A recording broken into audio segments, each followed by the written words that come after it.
everybody. It's great to be together again. And today I have two of my favorite people in the whole wide world. I have my son, Michael Graff, who's our creative pastor, and I have Mikayela Lerma, who, as a 13-year-old girl, stood on the pews of our church or the seats because she wanted to see Jesus. Our ushers had to tame her down a little bit.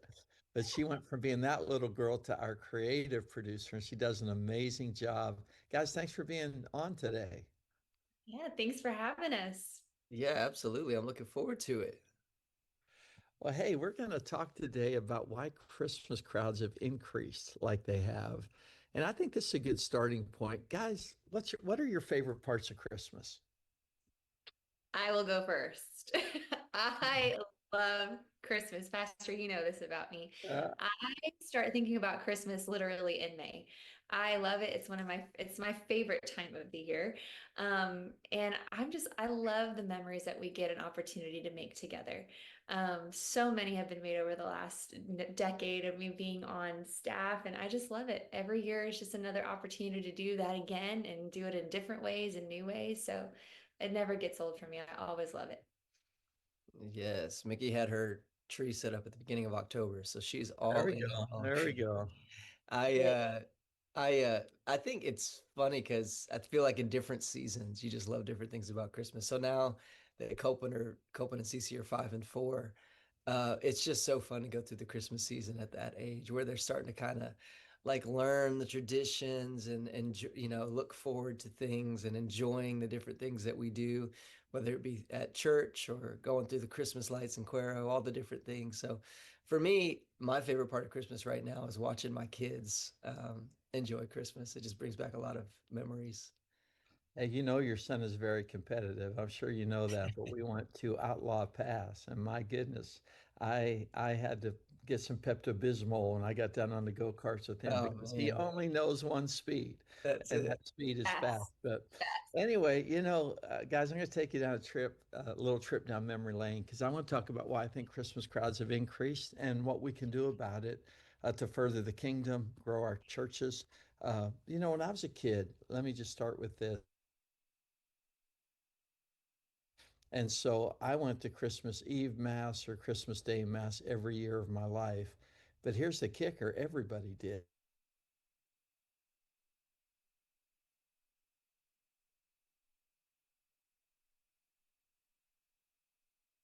Pennsylvania.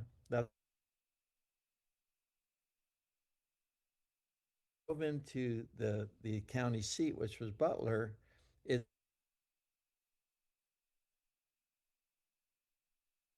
That's the world I grew up in.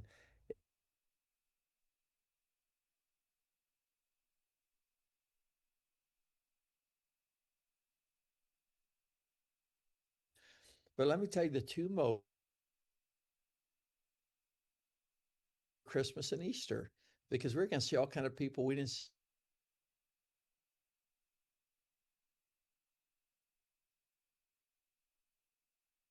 The reason Christmas crowds are increasing.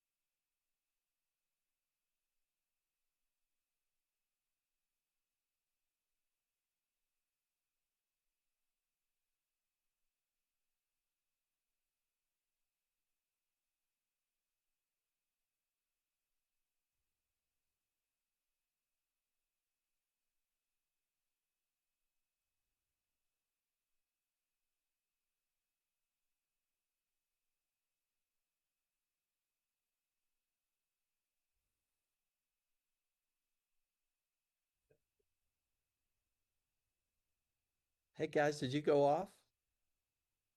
Yeah, I think we're live again. It seems like the internet connection has been still My end live. or your end? Yeah. Uh, I think it was. Yep, we're live though. If you want to jump back in, I Okay, think so let I me think you just were talking about. apologize if I was on here with all you people looking at you. I'm not sure who all was off. But anyway, what we were talking about is that society's changed, and we noticed, we'll talk about it, we noticed at Christmas we get this bump that we didn't have. I've been pastoring a church 36 years, and we got this bump I wasn't planning for. But Michael, first, do you want to tell us who's sponsoring today's podcast? Absolutely. We today's podcast is sponsored by Parable Group. Parable Group is one of our platinum sponsors for Significant Church Network. We're so thankful for them, and we've actually worked with Parable Group ourselves at our church. Their mantra is this: they want you to put your time into ministry, not into number crunching. At Parable, they say they enjoy all the nerdy numbers so that we can be free people and lead his church. So if you could use some help with the accounting side, with the numbers side of church, they can be a huge blessing. I'd encourage you, if that interests you at all, give them a call. They're not going to be pushy. It doesn't cost you anything, but check out Parable, or you can go to their website at liveyourparable.com. Parable, thank you guys so much for sponsoring us today.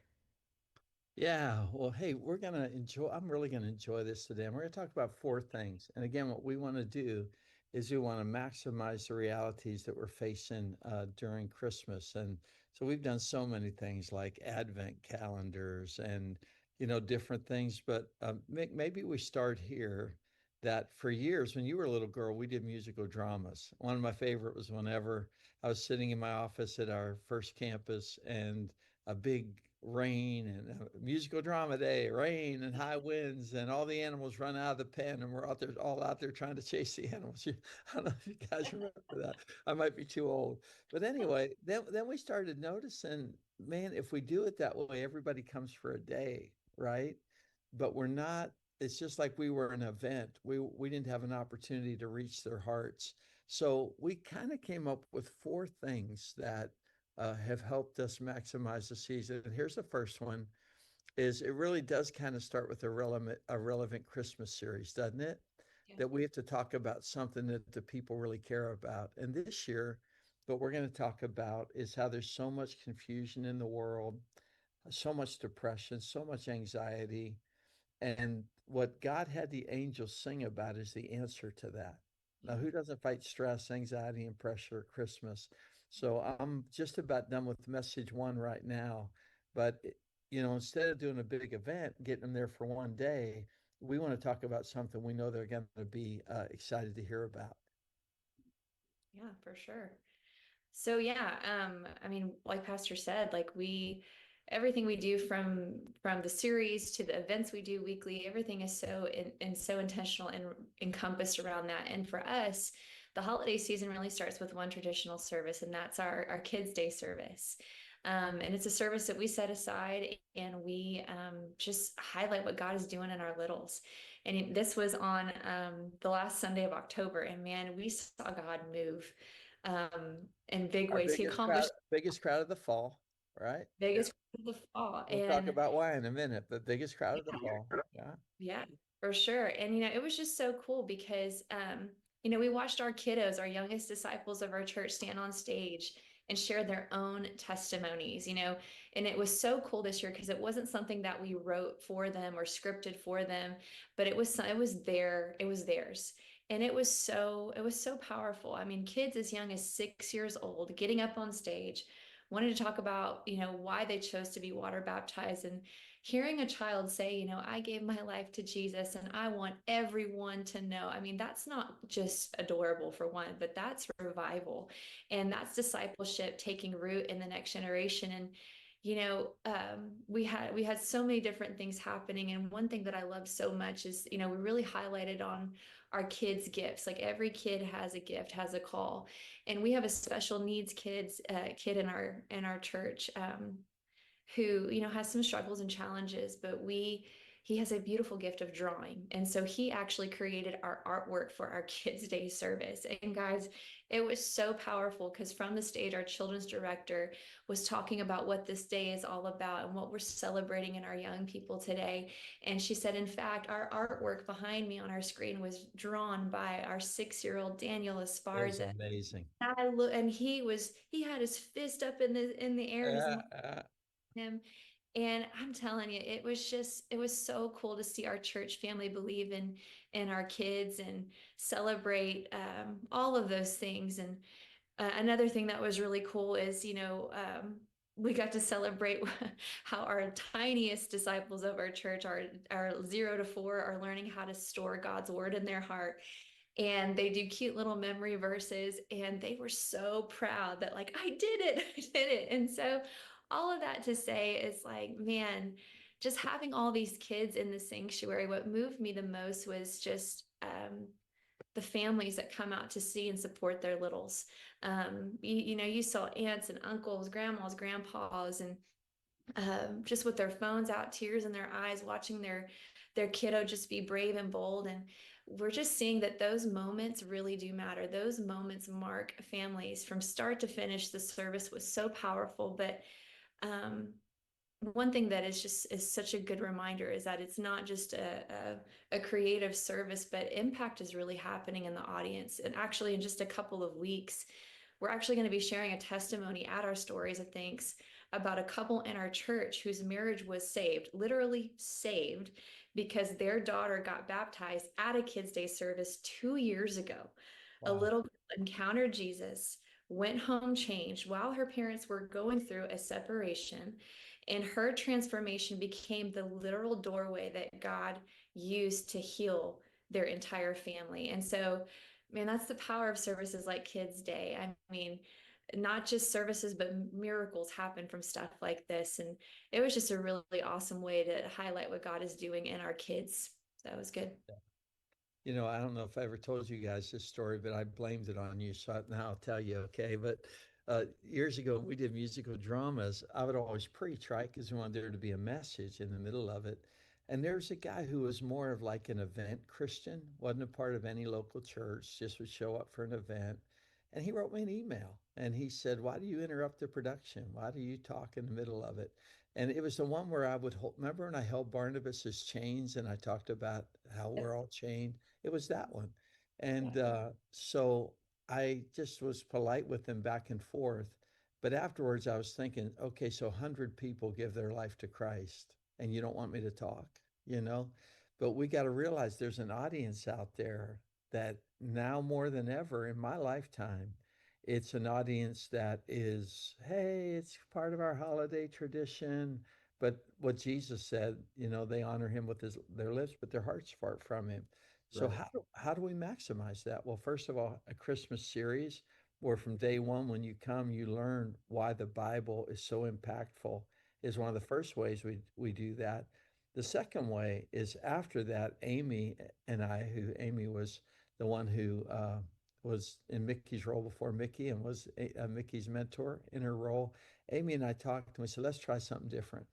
And this is the second thing. We start with the Christmas series, and then having a bigger impact is enhanced by planning for continuity. That we don't have a big day, we have a big season, and there's a big difference in that. You want to talk about that, Michael? Absolutely. Like you said, over the years, we've tried a lot of different things and different seasons, different things have worked. But what we've really grown into in this current season is that we found that rather than making Christmas a big event, we really make it a special season. That's our Yeah. goal. So Yeah. Christmas for us is, it's a month plus. You even said back to Kid Day in some ways, but for sure, whenever we hit Stories of Thanks, it really feels like the holiday season, which is a special service we do every year where we share stories of people in our congregation, and we have special music and things, and that's kind of the kickoff to the Thanksgiving time, to the Christmas time. And then we started doing a special lighting of the nativity, which is on a Wednesday night to kick off December. And that's just a fun community night. We have a short little service together, and then we go outside for hot cocoa and cookies and live music, and then we light up our entire campus, with the lights, and we just kind of kick off the Christmas season that weekend, and that's just been so fun. I know my kids love it, families love that, and We then from always there on kidnap out. the grandkids and take them with us if we can.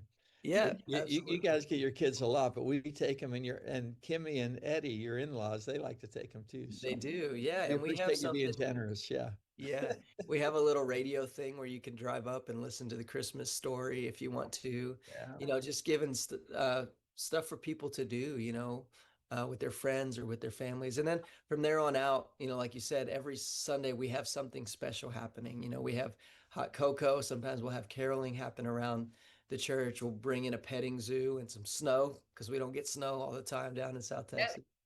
Uh, we have a Christmas concert that we do every year. We have a kids Christmas, which we may talk about, but that's really fun where we involve all of our kids ministry. We bring them into service with us, and it's just a special childhood Christmas. And then we always cap it off with our Christmas Eve candlelight service.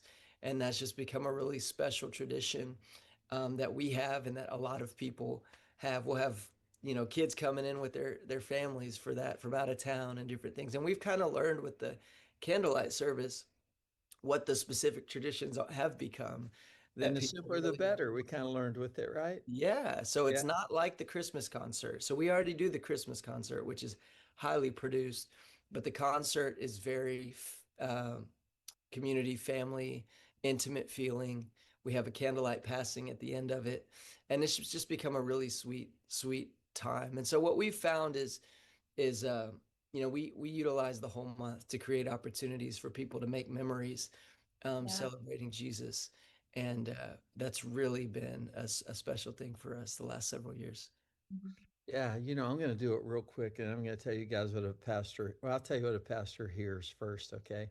A lead pastor hears is money. How am I going to do For all that, sure. right? Yeah, So, absolutely. but I'm going to take you through it, and I'm going to talk to you about when I had no money for a minute, just to help Mhm. guys. But so stories of thanks, and you don't have to do that with video and things that we use. We Right, do it because then we can use the videos on the God channel and other places right. where we broadcast, but you don't have to do that. But people love to hear the stories of what God's doing in their church family. And Yeah, honestly, before Thanksgiving, people need to hear the stories of right. what God's doing in their church family because it ministers hope to hearts, which is the biggest thing that hearts need that time of year.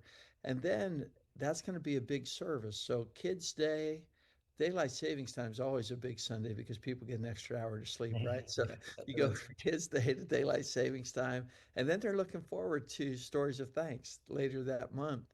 And yeah, Stories of Thanks, that's when you kick off your Christmas series so that everybody's excited about what the Christmas idea is. And then when you go into Christmas, the first Sunday, like Michael said, we have a photo booth. Uh, that costs a little bit of money, but I'm telling you guys, you're going to see all over Facebook people putting up their pictures talking about what God's doing in their life. And then we did bring in snow this year. That's yeah, expensive, all right. But yeah, the Kid Day Christmas, who knows what you do? You can do all kind of things kids will love after church.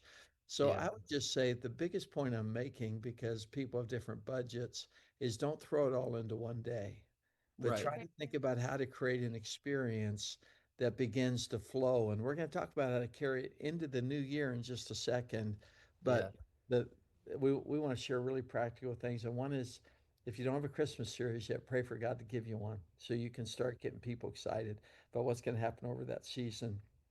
Number two, create continuity. And we're doing this early because you still have time to do it. And right. then the third thing, Mickey, we've learned that bigger than any guest speaker we could ever have, Mhm. bigger than anything we do, people will show up to see who? Their Their kids. Yeah, children that's and their right. grandchildren. So we incorporate kids into all we do. And I pray for you, or you're trying to get all that together. Yes. It is beautiful chaos. I love it. But yeah, like you said, when kids are involved, it really does open the door for entire families to come. We have seen it. I can't tell you how many testimonies I've heard, even just recently, about, like I said earlier, about how that family was separated and they hadn't been in church in over a year. And that Kids Day service was the first time they came back because their daughter was getting baptized. And anyways, and so I hear stories about that all in this season. It's so cool. But Christmas Eve is a service that we really, and the kids Christmas is one that we really try to incorporate kids, because one, Christmas Eve is just one of the most open-hearted services of our year. I mean, people who may not come to church regularly or at all will come because, they want to support their child or grandchild or whoever. And they walk through the doors because we give little ones a time to shine. And we've learned that the kids' involvement in any of our services, it really becomes one of the most powerful invitations. And obviously it just creates more opportunity for God to work in hearts that could have been distant or disconnected. Right. And we've seen it, and it's so, so powerful. And so, if you're thinking about incorporating kids into your Christmas services, I mean, whether it's them singing, a song, a Christmas carol, or reading a Christmas scripture, or heck, if they're dressed up as Mary and Joseph, even a sheep, I mean, the people will come, because honestly, it's so much more than that.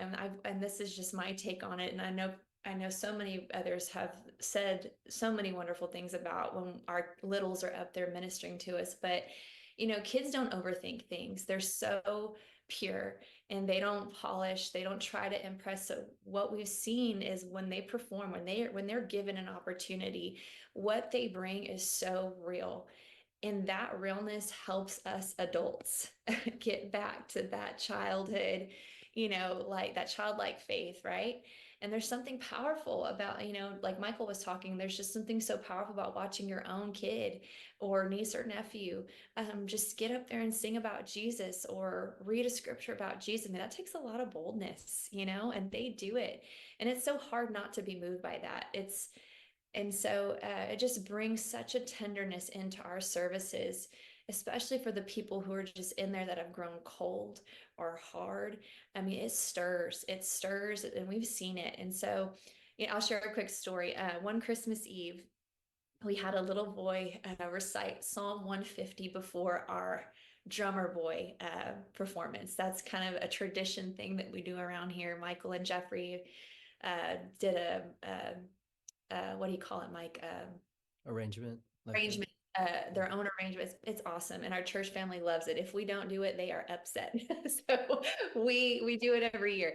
But anyways, this little 4-foot cutie with a little bow tie, he stepped into the spotlight with his microphone, and he declared Psalm 150. Yeah. With such passion and from memory. Okay, he was 6 years old at the time, and at the end he shouted, "Let everything that has breath praise the Lord!" And everybody, I've never seen people jump so quick on their feet, and they went both services, both Christmas Eve services. Yeah. They shouted praise, and it was so powerful. And later I saw him that night, and he was beaming. He said, "Miss Mickey, are you proud of me?" I said, "Ellington, I'm so proud of you." And he said, "I played my best for him, just like the Drummer Boy song says." And it was that response right there that was such a good reminder of why we do this. And, that little boy truly did give his all. And I feel like when adults in the room see that shining through our little one, it just stirs something in them.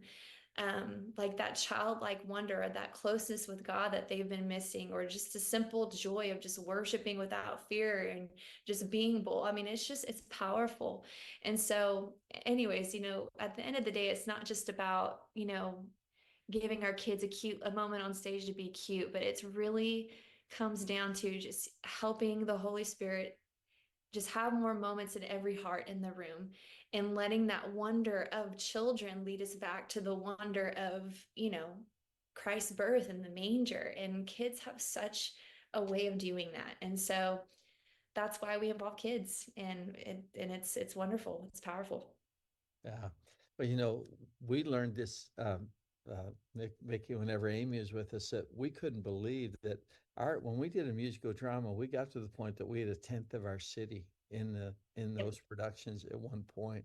And we looked at each other and said, wow, we had no idea. But we understood that it wasn't necessarily, I mean, it was two things. But if somebody comes for a guest speaker, they come for a guest speaker. But this year, Tamara and I will celebrate our 40th anniversary. And I really wish we had one more day to do it. But you know what? We're not going to miss Kopi and Cece on the stage at Faith Academy's Christmas concert for anything.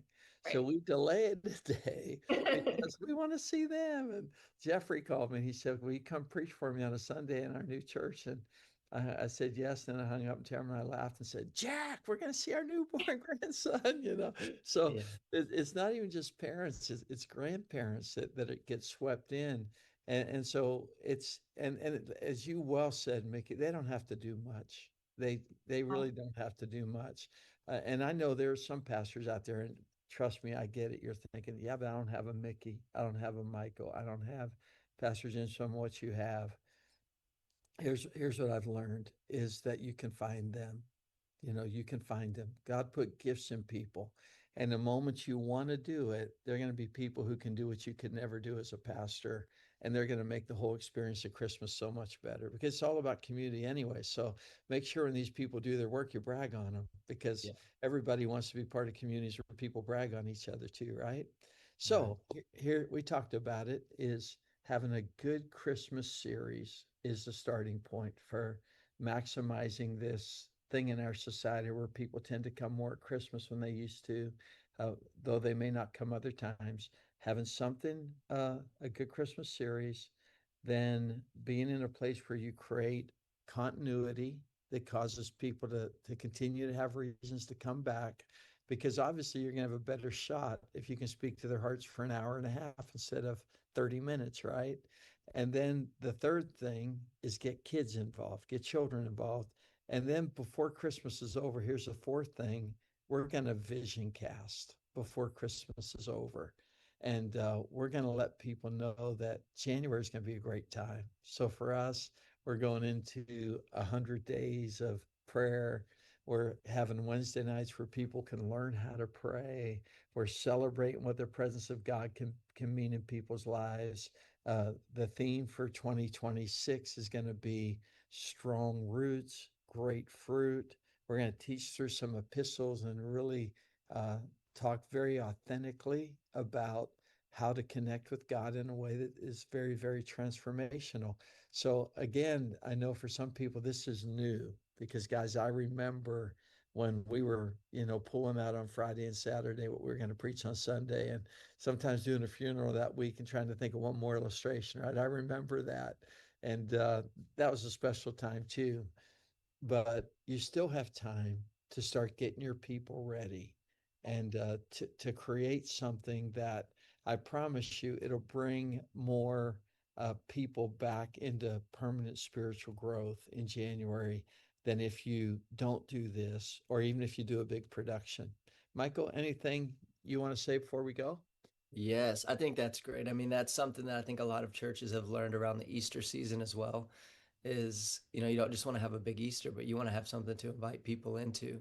And I think that's so important in Christmas as well. I mean, think about it. January's New Year's resolutions for a lot of people. So what a great opportunity to use the Christmas season to show them what they can be a part of come January, when the Christmas season is over. So I think that's great. And, when you're talking about it doesn't have to be complicated, it doesn't have to be expensive. I grew up not in Faith Family Church as it is now. A lot of my childhood memories were a much smaller church version of Faith Family Church. And so I remember the pie nights, right? Everybody would bring pie for Thanksgiving. I remember the volunteer-led um, children's plays like DBAB and some of those that we were in, Farley and Green's best day ever. yeah, yeah, and they were Are great you in that memories. one, Mickey? Were you in Farley Green's best day ever? You were too young, right? Yeah. Yeah. So I think that depending on what stage of church life you're in, play to that, like do that, because those were great memories for us, and that they were building blocks for what we've become, now. But they were totally appropriate for the season, and I think that's the key.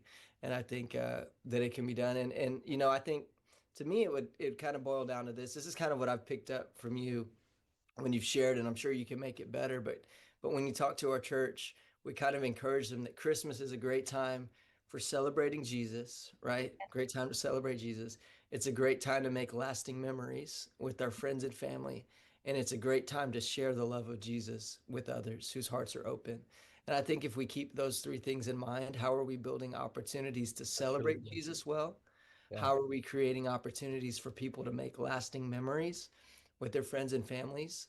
opportunities to bring their family, opportunities to bring their friends to something, something that they'll remember and want to come back for. And then finally, how are we giving people an opportunity to share the love of Jesus with people? You know, and we have all kinds of things we're doing there as well. I know we didn't get to talk about, but the single parent blessing, the angel tree, where we're helping kids whose parents are incarcerated. We're getting to bless them with a gift from that parent. Just different opportunities, because people, I think, want to spread the love of Jesus during the Christmas season. So I would say if we keep those three things in mind, whatever season of church life we're in, I think we're going to see a great move of God over the Christmas season. So Yeah. Well, this is I think one of the biggest lessons I learned as a pastor, because I used to try to motivate people, yeah, and now I purposely try to bless people, not motivate people. it's good. And it's because all of us want to be blessed, right? We don't always want to be motivated. And Mm, when God was dealing with me about that, one of the things that he put this phrase in my heart, that what you appreciate will appreciate. So if you appreciate generosity in your services, good. generosity will appreciate in your congregation. If Yeah. you appreciate creativity in your services, creativity will appreciate your congregation. If you appreciate what it Mm, means to be loving and accepting and those kind of things, then you'll see that appreciate in your congregation. And we can't build the church. Jesus didn't tell us to build it. He said, I'll build my church, and the gates of hell won't prevail against it. So what we can do is we can cooperate good with Jesus as he's building his church. And Mike, you don't know this, but when I'm preaching for Jeffrey, I made a video today. And part of the reason I made the video, and I had some fun, but the real point in the end was to remind them that Christmas and Easter is when people's hearts are most open to an right. invitation to come and be part. And I reminded them that we pray every day for you and for your relational circle. And if you want to know why we do everything that we're doing over this holiday season, it's because we want to give you every chance to invite your friends and family and to have Jesus capture their heart during the season. So I really appreciated what you had to share there. Mikayela, what are your closing thoughts? I mean, Michael said it really, really well. I was gonna say some of the similar things. I would just encourage those listening today. Like, I think Pastor nailed it. Michael nailed it. It's not like a matter of what fits within our budget, or, because you got to manage your resources, right? Money, people, and time. And so, what I've learned over the years, especially as a creative, because creatives, they think of some of the most intense, wild, beautiful ideas, and sometimes like, okay, let's bring that back and fit it within this. Ah, And so sometimes that can block creativity. And so I'm grateful to have had a mentor, like Pastor said earlier, Amy. And she really helped shift my focus. And this question still is always at the front of my mind when I'm sitting down, praying over services or events. And it's always, okay, well, what can we do? Lord, what do you want to do? And Michael said it so well too. Like, what is the season? What is the temperature of your church family right now? You know your people better than anybody. And so tailor to that, create within that. And it doesn't have to be, this super high budget event. It could be something as simple as, like, maybe after service, we're going to have some of our ministry ladies bake a bunch of cookies, and we're going to go enjoy cookies and make Christmas cards for the elderly and go hand deliver them. I mean, that doesn't cost much, and they love it. I remember one year we did that, and man, I'll just share this really quick. We did that one year, and what we thought was just like a fun way for kids to be artsy and crafty and just go love on some elderly. When we went to go hand deliver these, there was a woman taking literally her last breath, and we were there at the same time. She was going to meet Jesus. And a nurse grabbed me and a couple of our parents that were with us and one of their kids, and they're like, will you go and pray for this woman? And what you thought was just like a cute little Christmas festive little thing ended up being like a really holy moment. So I say all that to say, like, you just don't know what these little things will create and produce. And God's in it. And we've got the creator in us creating through all of these little things. And just bring so much intentionality to it. Again, you know your people better than anybody. What do they need right now? one year we're bringing real snow this year, but last year we had an actual snowball fight in our sanctuary, and it was wild. It was so It was not awesome. real snow. Yeah, it was. It was like snow, like fake little balls or whatever. And man, the testimonies I heard from that were fun. They were fun. And I just remember seeing Evelyn Modal, who is one of our saints in our church. How old is Miss Evelyn, Pastor? He's about 84. Yeah. Yeah, mid-80s.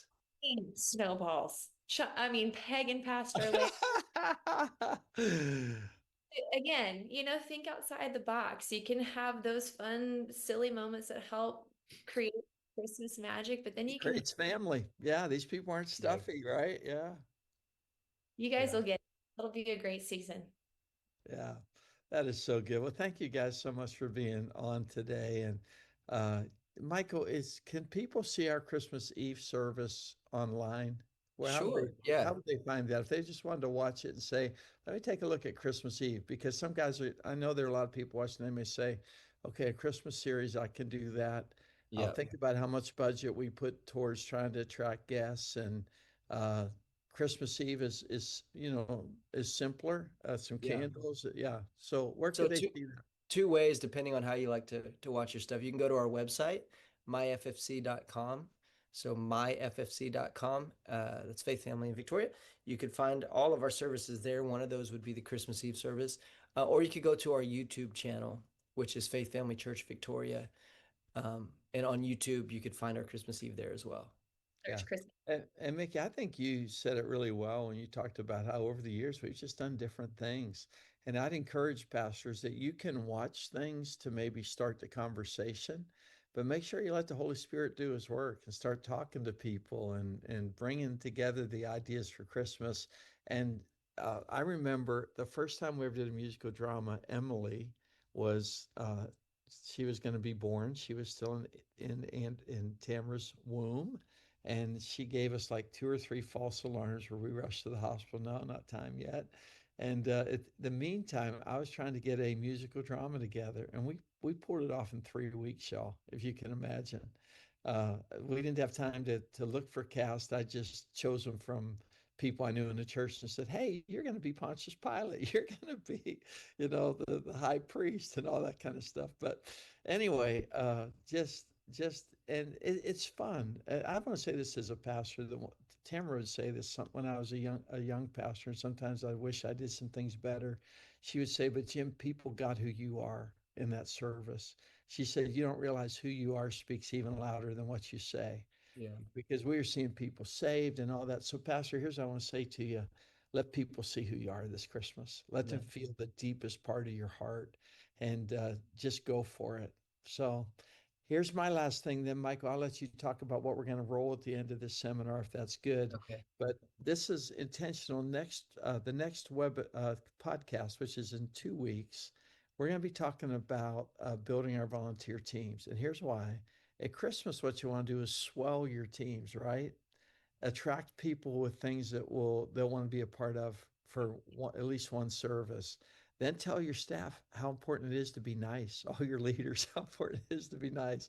Because if they're nice, if they make it fun, then they can attract new volunteers to their teams. So that's another advantage of doing Christmas bigger, is if we do it right, it starts strengthening our volunteer base, right?